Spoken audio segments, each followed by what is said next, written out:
और वहाँ पे अगले दिन प्राइसेस, तीनों फार्म लॉज और एमएसपी डिस्कस होगी।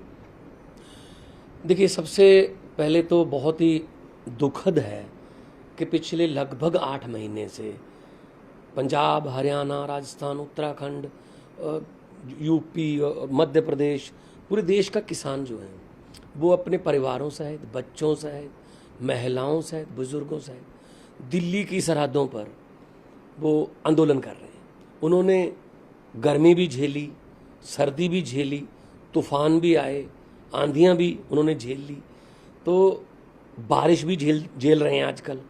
लेकिन प्रधानमंत्री जी के मन में कोई संवेदना ही नहीं है। अगर फ्रांस के राष्ट्रपति का कुत्ता भी मर जाए, प्रधानमंत्री जी ट्वीट कर देते हैं। 600 से ज़्यादा मौतें हो चुकी हैं वहाँ पे, एक लफ्ज़ नहीं मुंह से निकला। ये बड़े दुख की बात है।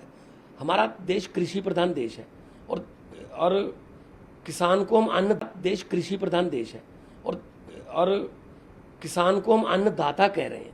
अब दाता का ये हाल है देश में, तो इससे ज़्यादा शर्मनाक बात नहीं हो सकती। तो उनको संसद की तरफ आना पड़ रहा है। जंतर मंतर पर वो किसान संसद लगाएंगे। आम आदमी पार्टी की तरफ से हम पिछले 3 दिन से अंदर यही जो हम प्रदर्शन कर रहे हैं, तख्तियां लेके कि खेती के कानून वापस ले लो, उसके बाद जो मर्जी कार्य शुरू कर देना। आज तक पार्लियामेंट चली नहीं, क्योंकि उनको कितनी देर उनके इम्तिहान लोगे। कभी उनको आप आतंकवादी कहते हो, कभी देशद्रोही कहते हो, कभी नक्सली कहते हो। तो मतलब ये बहुत ही दुखद है कि देश का जो किसान है, इंटरनेशनल मीडिया तो उसको कवर कर रहा है, लेकिन यहाँ पे 2-4 दिन उनको कवर करके अब कोई खबर ही नहीं रही, तो इसीलिए उनको यहाँ आना पड़ रहा है।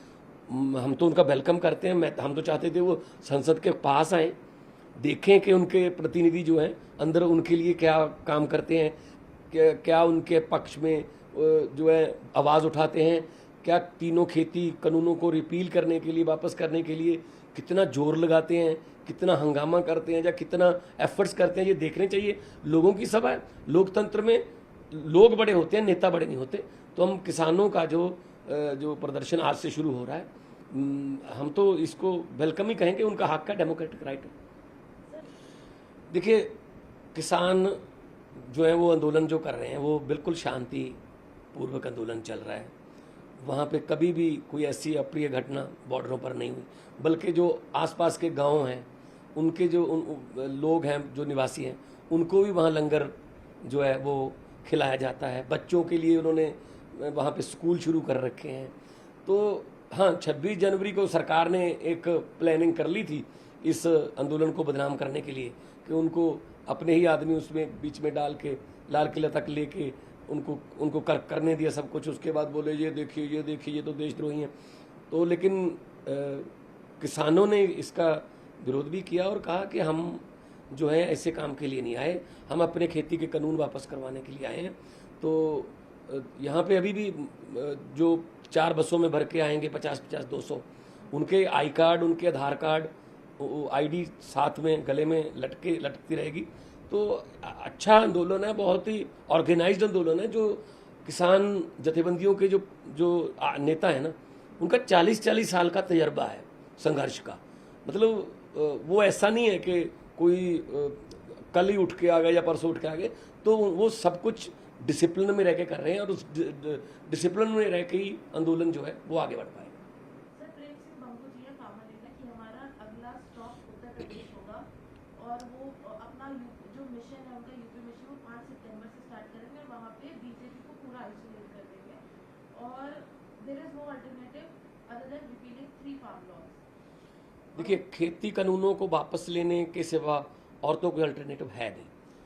इवन मैं तो हैरान हूँ कि नरेंद्र सिंह तोमर जी ऐसे बयान कैसे देते हैं कि हम किसानों के साथ बातचीत करने के लिए तैयार हैं, बस वो 3 कानूनों को वापस लेने की बात ना करें। तो फिर और बात क्या करें?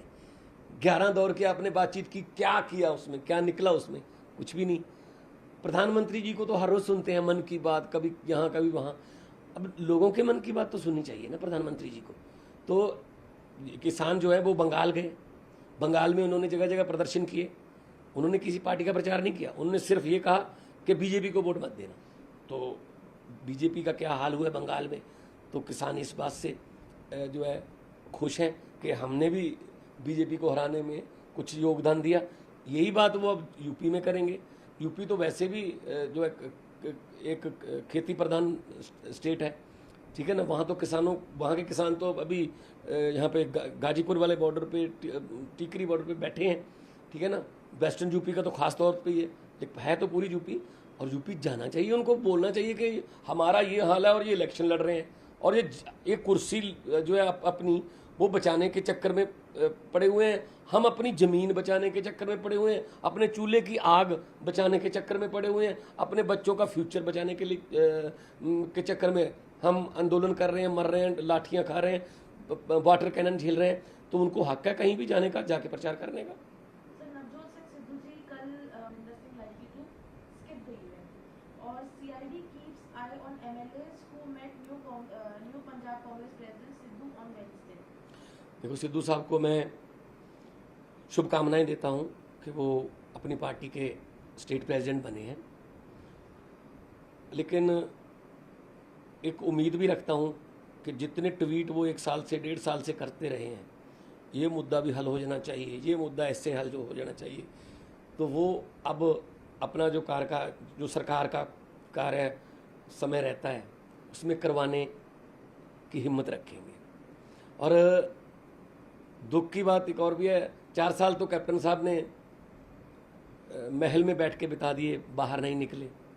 पिछले 3-4 महीने से सिद्धू और कैप्टन साहब की जो आपस की कलह कलेश, कभी दिल्ली बुला लिया खड़गे कमेटी ने, कभी सोनिया गांधी को मिलने आ गए, 10-20 इधर आ गए, 20 चंडीगढ़ चले गए, कोई राहुल जी के पास चले गया, किसी को प्रियंका नहीं मिली, किसी को वो, मतलब इस चक्कर में पंजाब के लोग लावार छोड़ दिए गए।